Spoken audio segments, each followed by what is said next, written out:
Good afternoon. Welcome to my latest Clarendon Executive Coaching and Mentoring live stream event. If you're watching this on a delay or record, apologies for the slight delay this morning. Challenges of combining a domestic and corporate agenda. So what would we like to speak about today?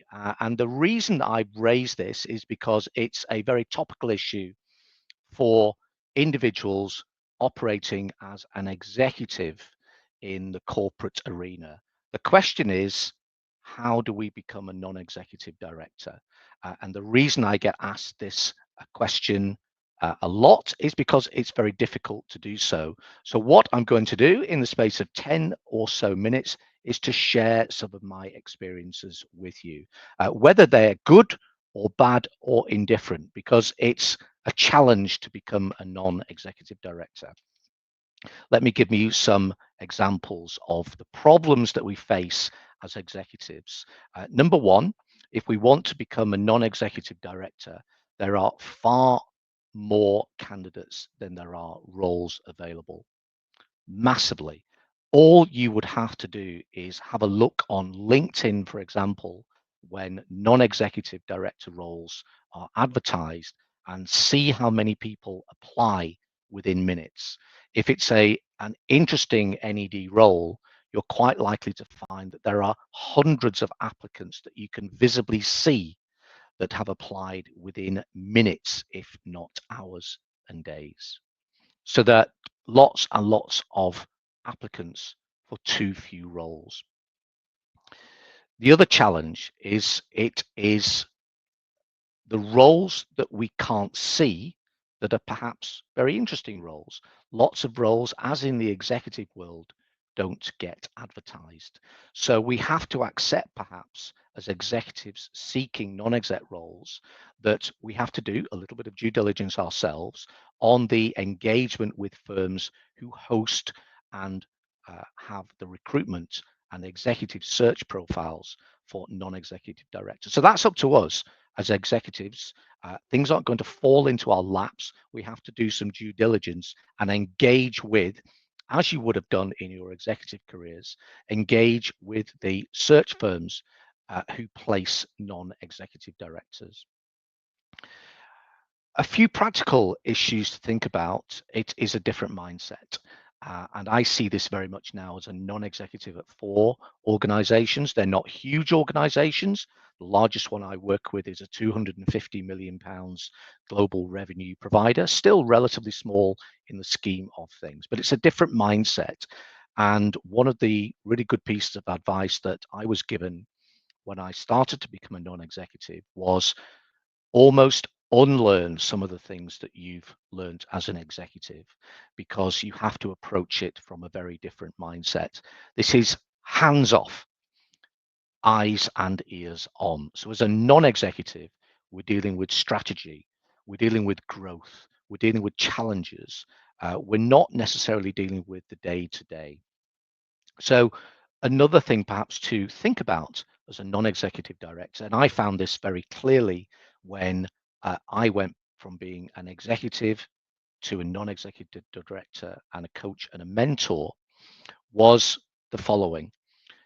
And I thought I could combine the two, being an executive and a non-executive director. I think that's personally almost impossible. So if you're ready to commit to become a non-exec director, in my experience, it's probably only feasible to do it as a full-time non-exec director. The reason I say that is that when things happen as a non-executive director, they tend to need a response almost immediately. And we're dealing with things that require not a period of time before we can respond, whether that be some of the challenges dealing with the organization, some of the problems, because it's, let's be honest about it, when non-executives get the call, it's more likely to be a problem rather than a success that needs dealing with. Really important to recognize that. So think about the time that's available to commit to being a non-executive, and think about the times when, for example, if you have the challenges of interim and full year results around a public company, that time is going to be quite crucial.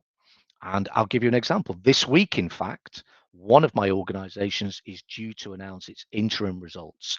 I expect that I will get drafts of this interim report tomorrow, which is a Friday. And I will be required to review this over the weekend, which is absolutely fine. If you can't commit to that as a non-executive director, it might be something that's an element of a problem. The other thing to think about, perhaps, as a non-executive director is to avoid being a part-time executive director for 1 day a month. And this used to infuriate me as an executive when you had non-executives joining conversations and almost trying to run the organization as the MD or the CEO or the CFO.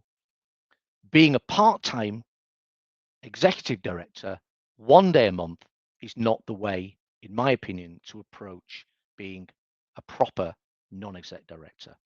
Our job as non-executive directors is hands off, eyes and ears on, focus upon growth, focus upon challenges, focus upon supporting the executives dealing with the challenges that they face. So challenge and support in equal measure, but it's the executives that are running the organization, not us.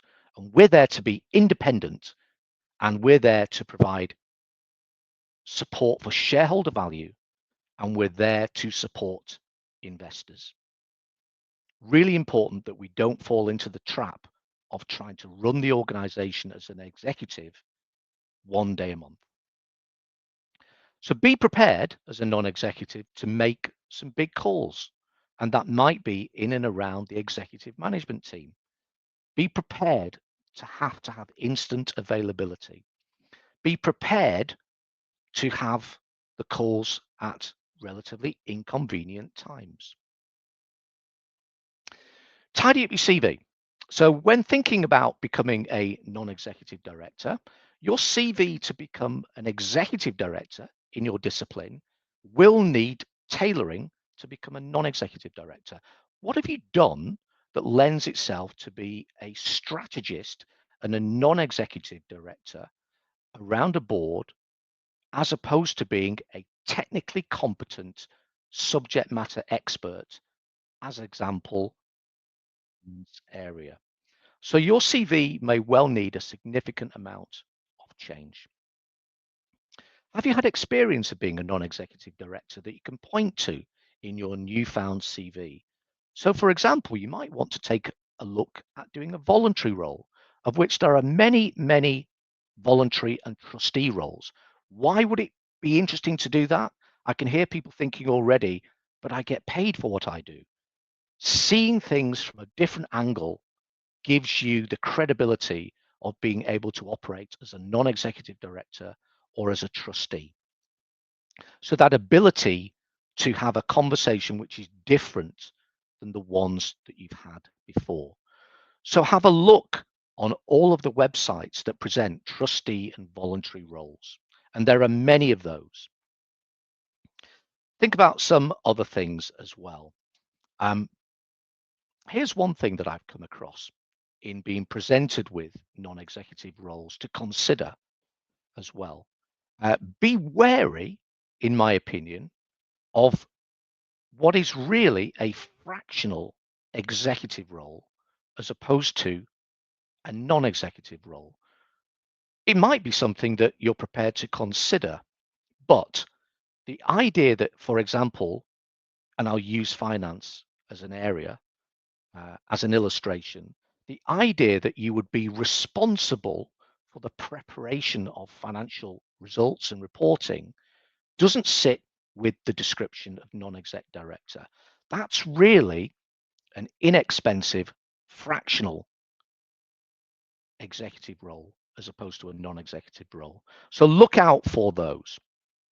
What are the NED qualities that you offer?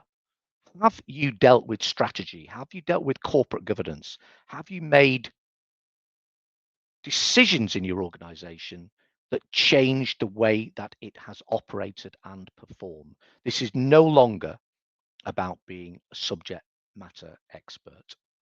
Just a couple more things to think about.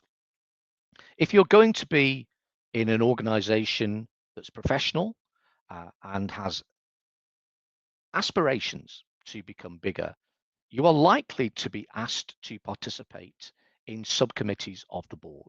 The most obvious ones being the remuneration, people remuneration and nomination committee, and also the audit and risk committee, which is going to be your specialism because you're probably likely to be invited to attend or even chair one or both of those. What do you bring would be my question. Have you done it before? What are your skills in those areas? Audit and risk, as an example, I chair 3 of those. Most of the time, I don't discuss finance. We talk about risk, and risk can be a very positive driver for corporate strategy. So being a finance background executive isn't enough to be chair of an audit and risk committee. Being a very good people director is likely not to be enough to be a chair of the people remuneration and nomination committee. We need to think about the issues that those committees are discussing. Go online, have a look at standard terms of reference that you can pick up from corporate governance publications to see what those committees actually do discuss. So be prepared for what you could bring to a board as chair of audit and risk or as chair of the remuneration committee. Being a NED is not just about corporate governance, but it is part of being a NED. And remember, be independent. That's your job.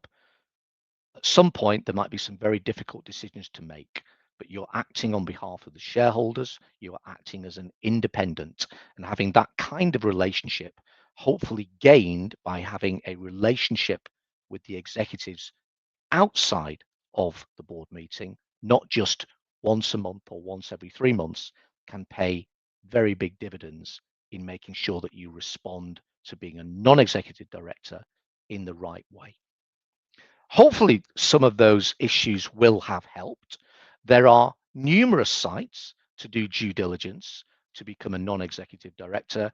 I actually deliver this as a course, as a 1-day course, where we go into a lot more detail about the challenges of chairing subcommittees, the terms of references, the case studies that we can bring to mind. Or we do it in my background through coaching as well. So I hope that's helped in a relatively short forum of just under 15 minutes or so. Becoming a non-executive director isn't easy, and quite frankly, nor should it be. These are senior positions within an organization, and they should be for people who can really contribute. Everybody's got the capacity to do that as a senior executive director, and maybe they're not an executive director at all because it's a different skill set. And I'll leave you with this thought. Hands off, eyes and ears on. A non-executive director is independent.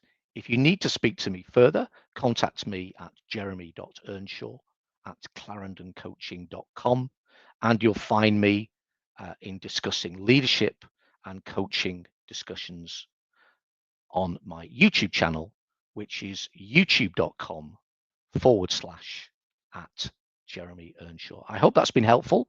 Till the next Clarendon live stream event in around 4 weeks' time. Bye for now.